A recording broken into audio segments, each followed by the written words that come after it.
Empezamos a cubilla e o Führer tan pronto viu o cartel de inicio do porto, soltou o lastre. E xa sabemos que son o lastre.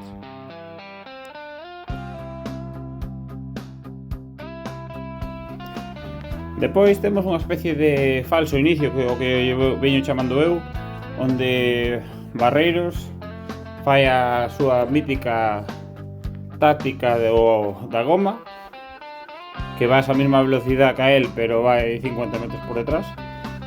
Non sei para qué, pero bueno, el fai, ¿no? Resulta para despois reventarte, claro. Aquí donde empeza o porto de verdade. O de antes non deixa de ser un falso llano para xogar un pouco a ser ciclistas. Pero bueno, aquí xa empeza a chicha. E os 200 metros ou 300, unha fonte, claro, como nos gusta hidratarnos, paramos. Nas fontes párase sí ou sí.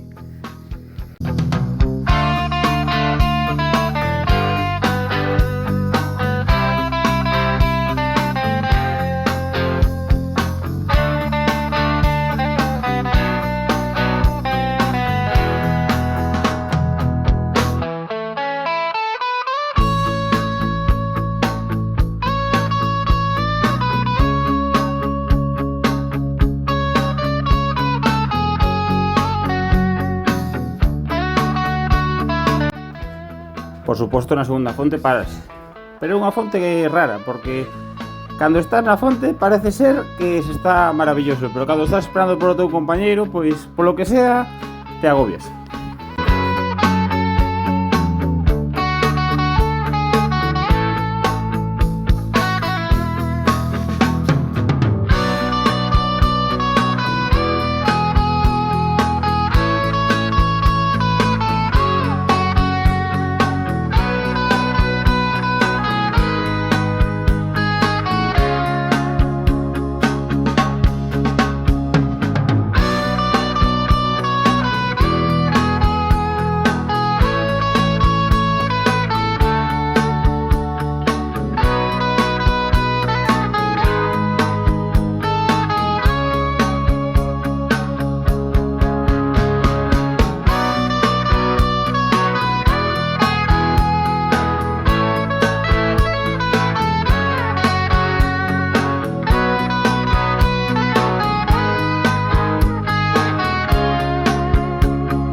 A verdade é que é un porto largo e tendido, pero sobre todo o que máis resalta son as súas vistas.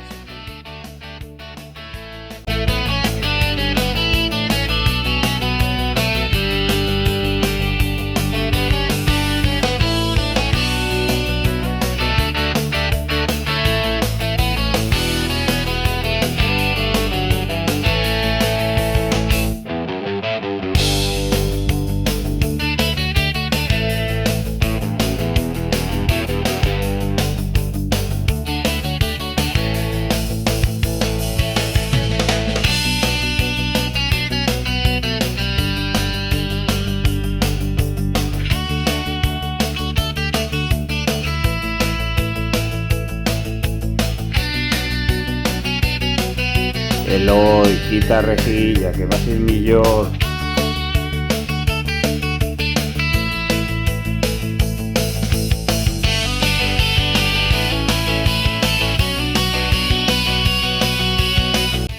Vamos a poñer isto un pouco en cámara rápida porque senón eternizase o noso vídeo.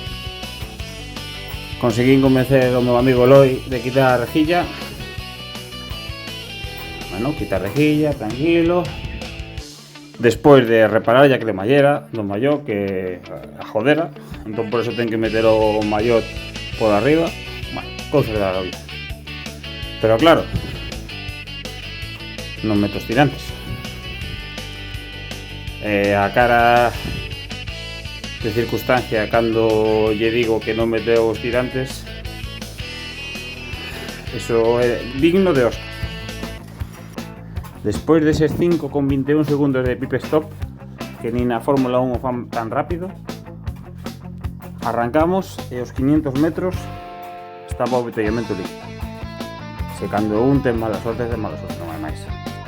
O que non entendo eu é que despois de quitar a rejilla debeulle mandar un petardo ou algo, que o tipo iba super ata arriba, tirando polo grupo, esperando por min, querendo atacar a xente, eu non, irreconocible.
Bueno, chegamos á meta, ainda que o Führer debeu facer algunha trampiña porque chegou antes que a nos. Bueno, os tempos non din o mesmo.